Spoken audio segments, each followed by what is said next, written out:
They can't hear you. Hey, yo, yeah, before we play, let's just.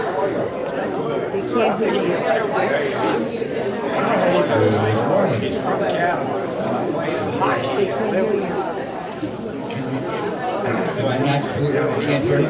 I can hear you. Louder. Louder? That's it. What? Can't hear you. Okay, good morning. Morning. No, just kidding. You sitting there? Yeah. Oh, I thought you were.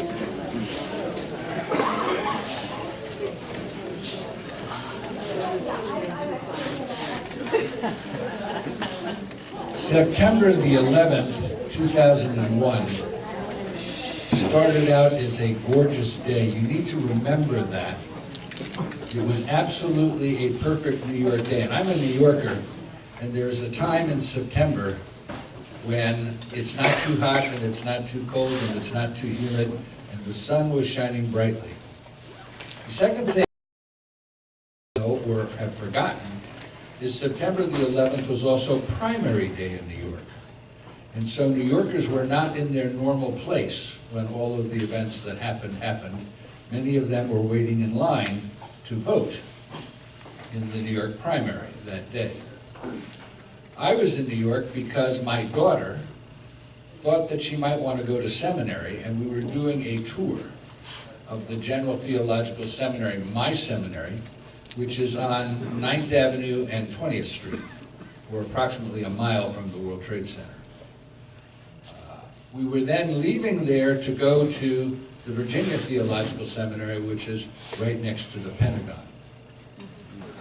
And so that morning woke up and we were at a wonderful place called the Empire Diner. If you've not been to New York and to the Empire Diner, it is a must stop. You must go there. Remember those old silver diners? That's what it is. And it's just a wonder. It's on 10th Avenue and about 22nd Street. And people come in, they have a piano there, and people come in who are practicing for Carnegie Hall appearances. So while you're having your hash and eggs, you can listen to really great music. And what happened at that particular day was that we were there, and somebody came running in. Now, I'm going to use a couple of foul words in this retelling because this is exactly what happened. Somebody came running in and said, "Would you believe it? Some crazy son of a bitch just ran his plane into the World Trade Center." And everybody, all of us, decided that that must be some guy with a little Piper Cub or something like that. And so we continued eating thinking, you know, poor guy, and he's probably dead, and that's too bad. When all of a sudden someone else came in and said, "Another plane has hit the tower." And that's when we knew something was up. And so we went outside in this beautiful day, and there on 22nd Street, between 9th and 10th Avenue, traffic had totally stopped, and there was a group of people gathered around radios, car radios, that the people had in their cars.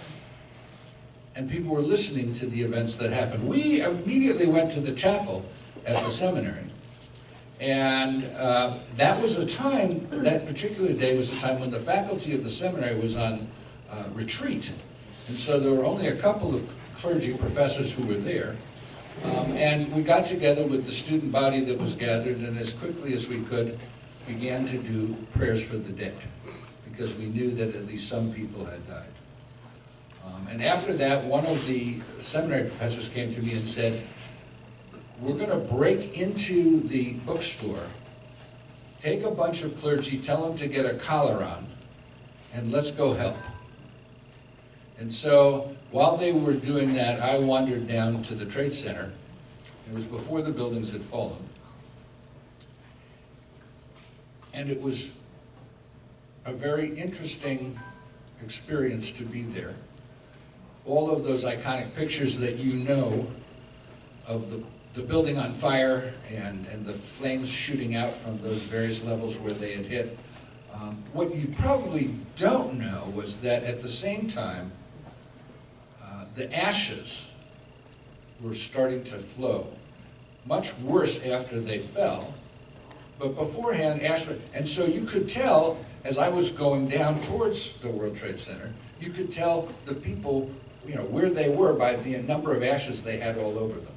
And people were trudging northward, upward in Manhattan Island, to see if they could find a way off the island.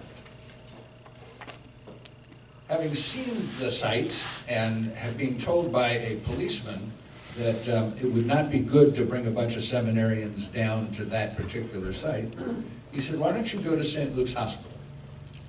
And so I took about 9 seminarians and we went into St. Luke's Hospital. The first person I encountered at St. Luke's Hospital was a woman who was a poll worker for the primary.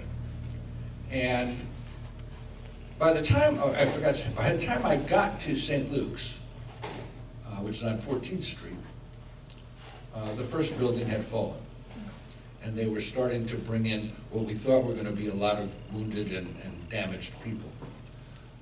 She had gone back to get the ballot box, and she had literally sitting in the emergency room the ballot box with those votes that had been cast. When I hear now about voter fraud and all the poll workers and whatever, I laugh because of the dedication of such people as her. And she was sitting there just weeping. That's all she was crying. And I asked her what she was crying about, and she looked at me like I had 5 heads. What do you mean, she said. Do you have any idea what just happened? Go away. So I did. I did ask her if she wanted me to pray with her, and she said absolutely not. The next person I encountered was an African-American guy, and this guy's story was even, to me, more touching, as they get more touching as I go here.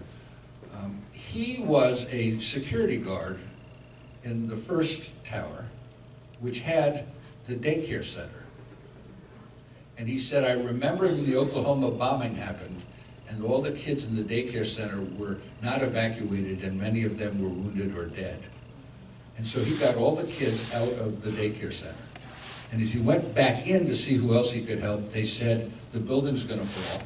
And he went running out. He said it got totally black as midnight. And then I felt this stabbing in my back. And I got up, and next to him was a piece of glass.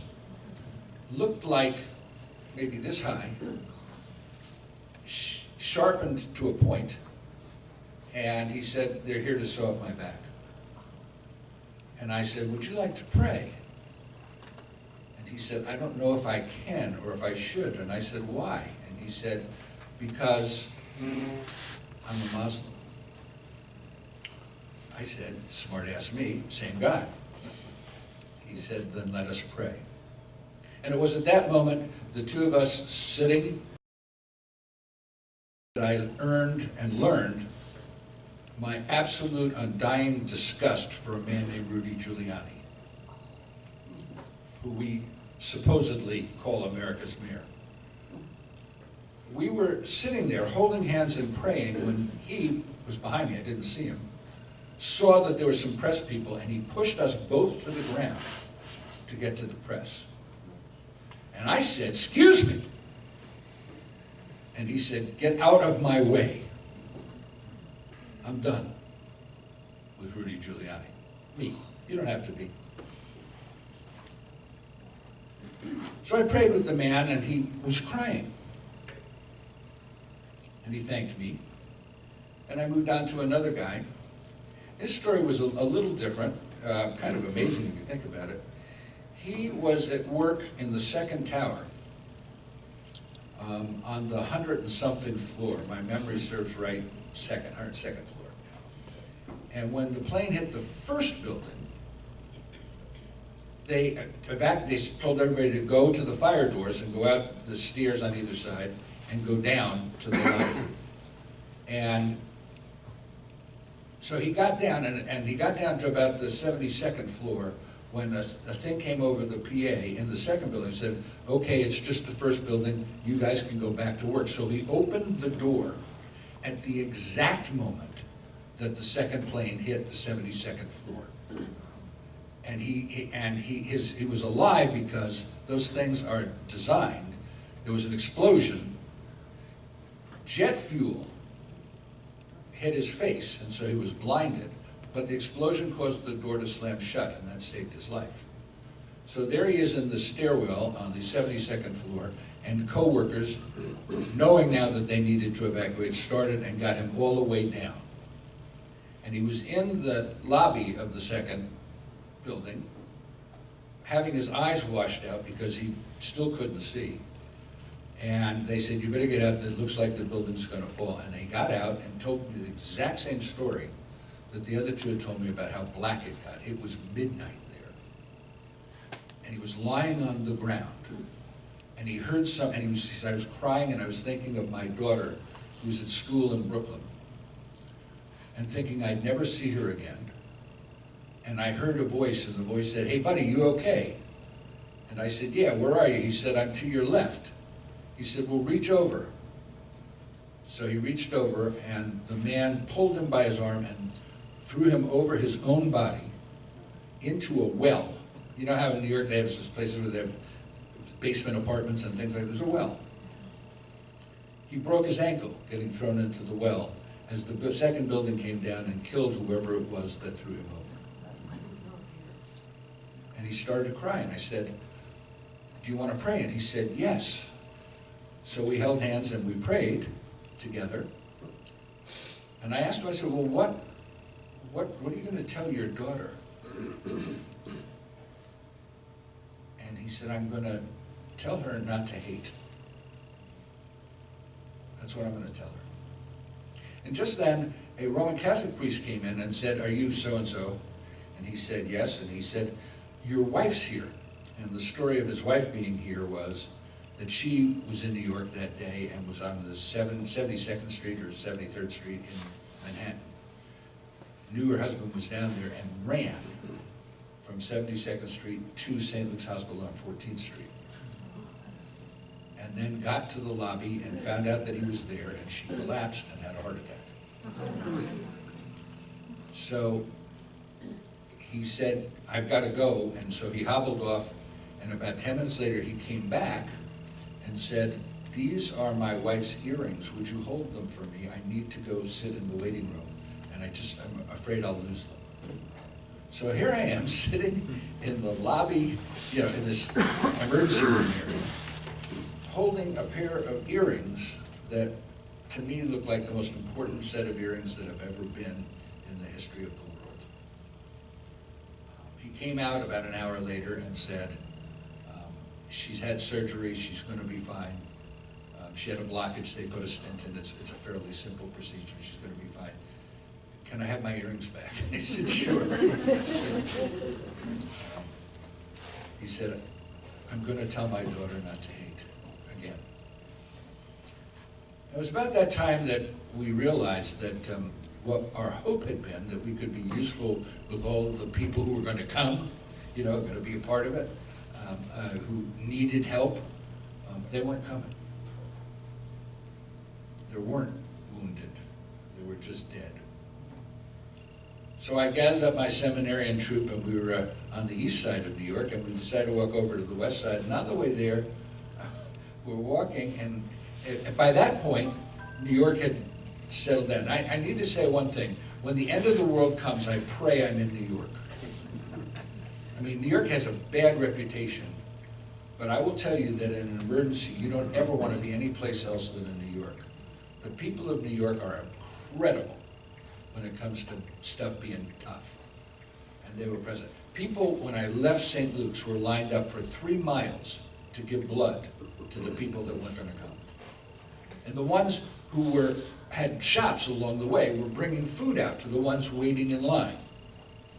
And the ones who didn't have shops along the way went over to the east and west side highways where the emergency vehicles were coming and were cheering them on as they went down into that horrible area. The New Yorkers were beautiful. So by that point, there was a police person on every corner of every street in New York. That's a lot of cops. So I'm waiting to cross the street, and this little woman cop, about this big, comes by, and she's got her hands you know, on her hips, like she was gonna draw on me, and I thought, uh-oh, what did I do? I didn't do it, you know, whatever it was. And she said, look, Father, and between her belly and her belt was a Bible. And I said, wow, that's really cool. How did you know to bring a Bible? She said, I carry it with me all the time. I said, oh, that's great, you know. Would you like to pray? And she said, yes. So the two of us knelt down on the corner of whatever, it was 10th Street, 10th Avenue, 10th Street and, I don't know, 6th Avenue, wherever we were. And I held her hands, and we started to pray, and I started to pray, and said some words and whatever, and I don't know, I went on about a minute or so, and my eyes closed, and then I opened my eyes, and I got up, and on all 4 street corners were people kneeling. And she was bubbling, she said, oh, thank you so much. She said, I wish you'd been here about 10 minutes ago, because it was just after 4 o'clock. Because my buddies, my fellow cops, were down in what she called the mess. And they needed somebody to pray with them. And I said, well, why didn't you pray with them? She said, oh, I'm a Catholic, we're not allowed to pray. So what I did, and I have no authority to do this, mind you, I said, kneel down again. She did, and I put my hands on her head and I ordained her as a prayer. He said, you are now licensed by me to go pray with anybody you want. And so she was walking around the street corner saying, want to pray? Want to pray? It's like somebody unleashed something in her that had to do with faith that was spectacular. So I said, well, how can me and my little band of merry seminarians be of help? And she said, well, go over to the Chelsea Pier. Now, you all know about the Chelsea Pier? Chelsea Pier is where they filmed Law and Order. And it's on 12th Avenue, which there isn't well known that there is a 12th Avenue. And it's actually landfill. And at one point was piers for the cruise ships that ran out. And they've taken all of those terminals and built them into a soundstage for movies and for things. And that's, like I said, Law and Order's filmed there. But it also has a gym and a running track and all sorts of things. And there was a woman there who was in charge of it. She was a firefighter, and whatever. She reminded me of the cop, about this big, and about that round, rounder than me even. And she's running around, and what her task was to create a MASH. So she had all the docs that had come down, and all the nurses and people who come down to help and to volunteer. They were at the Chelsea Pier, and they used the stage lights, you know, from the productions, like over an operating table. And we had surgeons, we had bone people, we had psychiatrists, we had a place for a morgue, we had a place for children, you know, who were traumatized by the thing. There were all sorts of people who were there just to volunteer. And as luck would have it, because they closed the ports and everything that day, all of the ships took the food that they were having out for their Bon Voyage party and sent them down there. So we were eating lobster and crab and waiting for people to come. So I bumped into, I finally caught up with this woman. I tapped her on the shoulder. She turned around and she goes, yeah, babe, what you want? Oh my God, I just called a priest a babe. I said, it's been a lot of years since anybody called me a babe. You know? And she said, okay, I'll call you a babe then. What do you need? And I said, well, do you need chaplains? And she said, yes, we need chaplains. And I said, okay. She said, you got some? I said, yeah, I got my little band of seminarians. You know? And here's how you became a chaplain on that day. I got some masking tape and a magic marker and wrote chaplain on it, ripped a piece off and put it on the chest. So my daughter, who wasn't even in seminary, and my bishop's son, who was in seminary there, and a few other people who stayed around, all became chaplains, and they were assigned to each of the operating teams so that there would be a chaplain there right away. And about that time, a woman came up to me and she said, are you a priest? I said, yes. She said, I need to pray. I said, okay, let's do that. And I said, well, what should I pray for? She said, my father is a cop. He's down there. My fiance is a firefighter. He's down there. My sister is an EMT worker. She's down there. And I don't think any of them are still alive. And so I did a lot of kneeling that day. I used to be able to kneel. And we knelt down and we prayed, and it was at that point that my bishop's son said to me, because he was there, he said, I can't do this. How are you doing this? And I said, it's God. It has nothing to do with me. Nothing. You let God talk through you. So he and my daughter disappeared. Turned out they went and got some wine and went up on the roof of one of the seminary buildings and spent the rest of the evening there because they just, frankly, were afraid. But I need to tell you that those two people were the only two people in New York that day who were afraid. Now, you all have your 9/11 stories, and you all remember how you heard it and who you heard it from and what you saw on television and whatever. But it wasn't until we left New York and were on our way to Virginia, and I started seeing, because there was no TV, we didn't have any TV or anything, everything was blacked out. I started to realize what the media did to that event. People in New York were not afraid and they weren't angry. As a matter of fact, the night with the least amount of crime in New York City in the history of New York City was that night. Probably didn't hurt that there was a cop on every corner. But to my knowledge, and I'm sure it's wrong, but to my knowledge, there was only one crime committed that night, and that was a bunch of people beat up a Sikh guy. And they thought it was a Muslim. I did not hear, last I looked, I did not hear of any other reports of those crimes. And so we sat around and we waited. I actually saw someone had a thing. But the other thing that was remarkable about that evening, or that day, was it was the first time that I realized how many cell phones there are. Mine didn't work, most of them didn't work, but everybody kept trying to see if the cell phones would be restored, you know. Homeless people have cell phones. Police have cell phones. Workers have cell phones. Old people have cell phones. There are a ton of cell phones.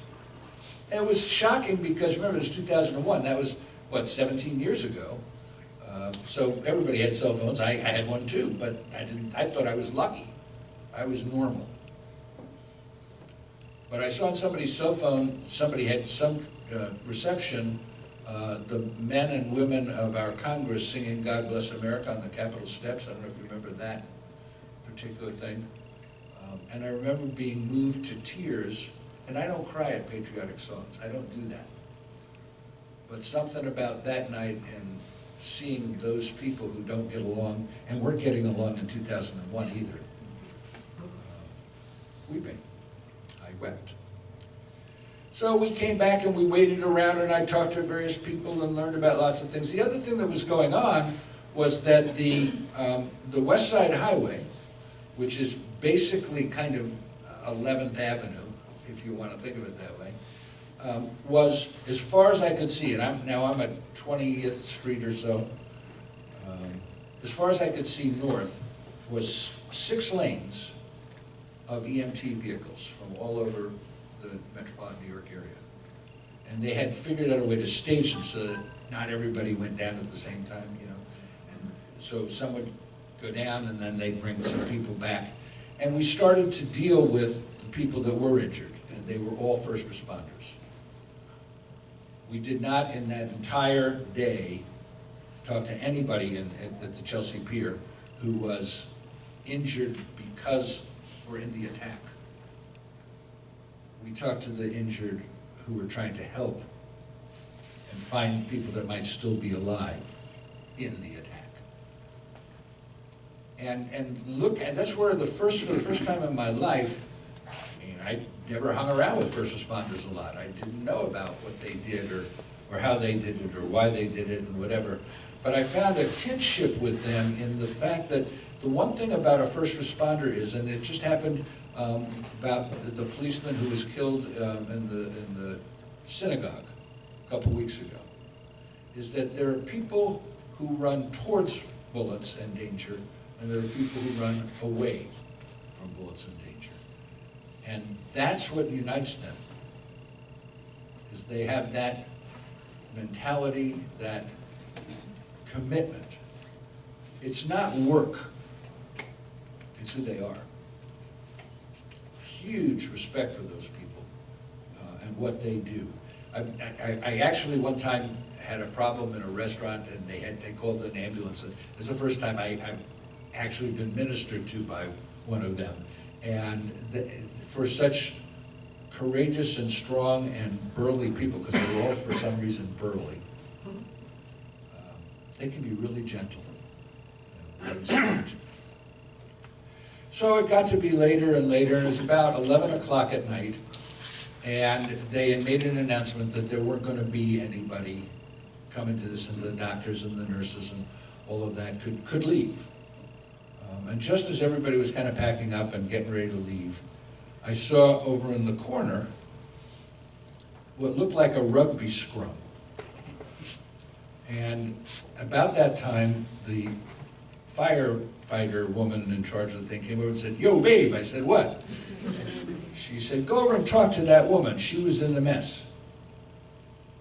So I go over to talk to this woman, and there in front of me is about an 86-year-old, actually she was 86, well, she said she was 86, woman.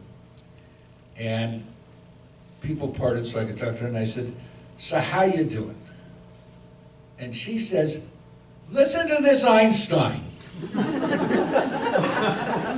I'm 86 years old. I've been walking since 10 o'clock this morning. I got schmutz all over my face and my hair, and he wants to know how I'm doing." I said, "No, I don't want to know how you're doing. I want to know what the doctor said." She said, "The doctor said I'm fine." I said, "Good, then you can go."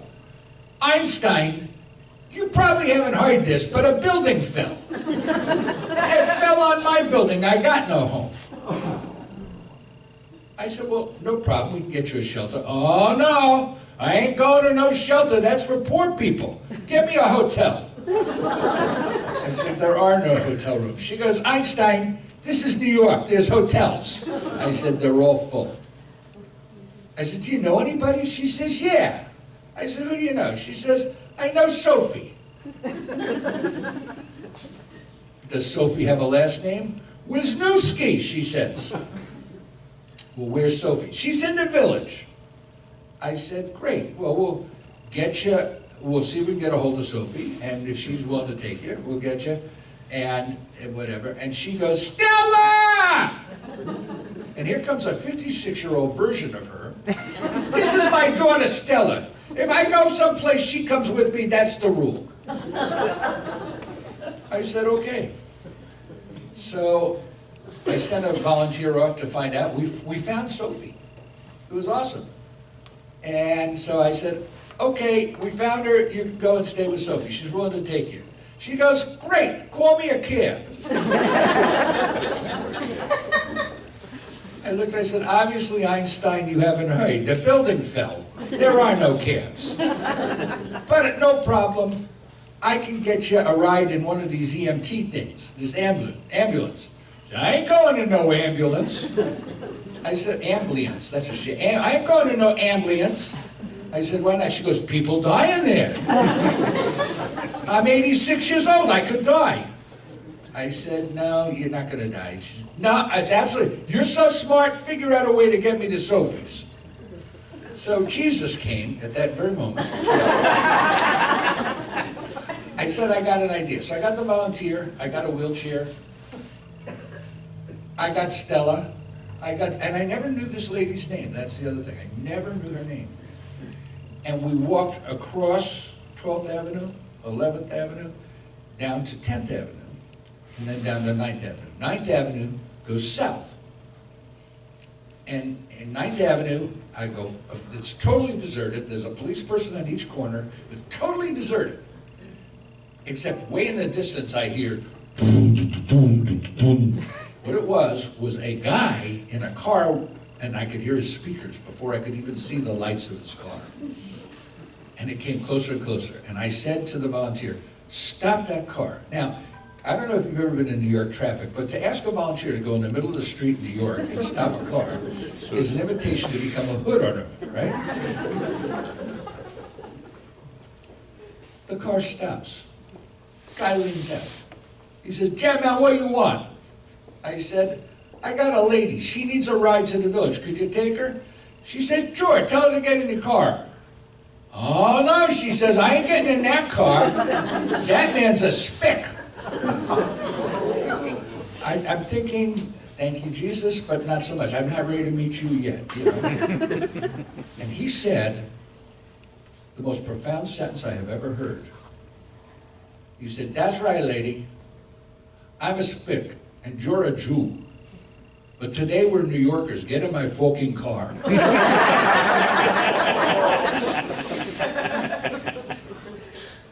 The last I saw of her, she was leaning out the window, goes, "If this spick hurts me, it's on you, priest." They turned the corner, and away they went. And I remembered at that very moment that if her name, I didn't know her name, but what her name should have been is Sarah. Remember Sarah? Abraham's wife, who was told that she was going to have a baby at age 101. And what did she do? She laughed. And what I want to tell you is that my overwhelming impression of that day, my overwhelming impression of what I had been through, was that I was in the presence of Sarah all day. And Sarah came to me as a woman poll worker, as a burly Muslim guard, as a guy who told his daughter not to hate, as a police person who needed to pray, as a round, rotund firefighter who organized a bunch of people to try and help, as people who were working in a crisis when they themselves were victims of that same crisis. So I look back on that day unlike anybody else. I think it's one of the most important days in American history for me. It changed my mind about a lot of things. I heard later, and I think that was the day that changed America. Now, that was the day America joined the world. People carry cell phones in America to play games. People carry cell phones in Tel Aviv to call home and say, "That bomb, I wasn't in it, I'm safe." We joined the world that day. And I am blessed to have been a part of that day and to have had the experiences that I've had. So that's my day. Thank you.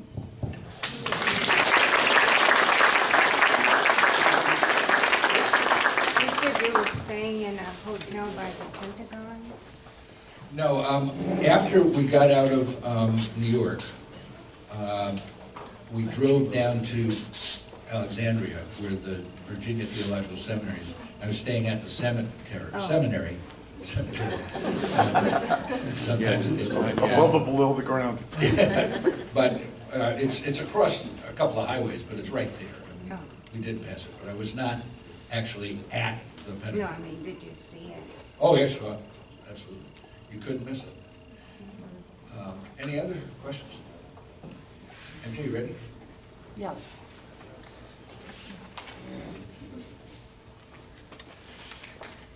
You want to introduce this? I do.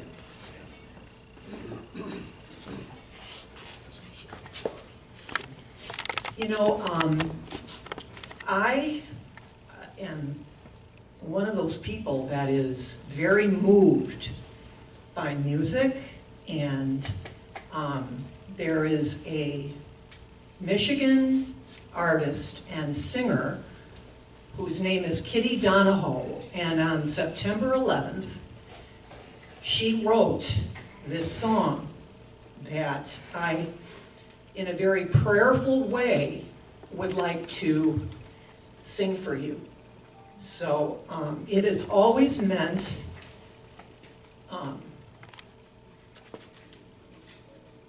I'm just very spiritually connected to it, and I feel that it is such a beautiful, beautiful prayer for all of our people that we lost that day, that Canon Jim is letting me sing for you. So here goes. So it's kind of a little rough, a cappella, but I wanted you to hear it. So, okay.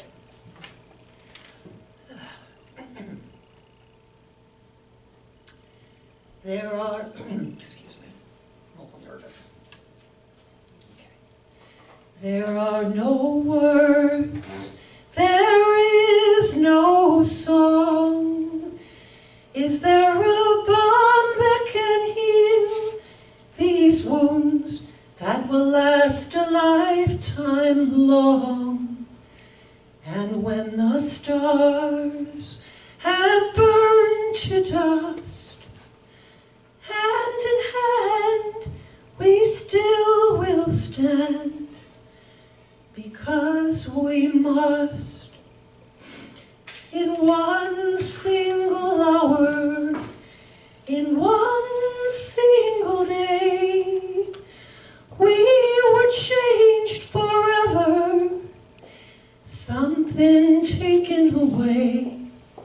And there is no fire that can melt this heavy stone, that can bring back the voices and the spirits of our home. There are no words, there is no song. Is there a balm that can heal these wounds that will last a lifetime long? And when the stars have burned to dust, hand in hand we still will stand, because we must.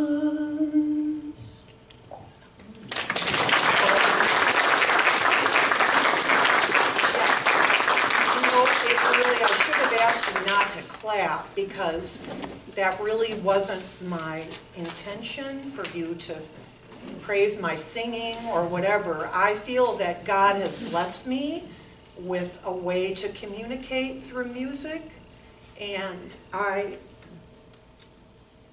listen to this song throughout the year on this amazing playlist, but on that, as that day grows near, I find great comfort in it, and it helps me remember all of the people and all of the families who miss those people every day, and I just wanted you to hear it. And if anyone has an interest, I'd be happy to write a link for you so you can go to her website and listen. I had her permission to sing the song. So anyway, thanks so much. And God bless you for sharing your memories with us. And you have special gifts. God bless you. Have a wonderful Thanksgiving, and remember all that we really are thankful for. Yeah. Amen.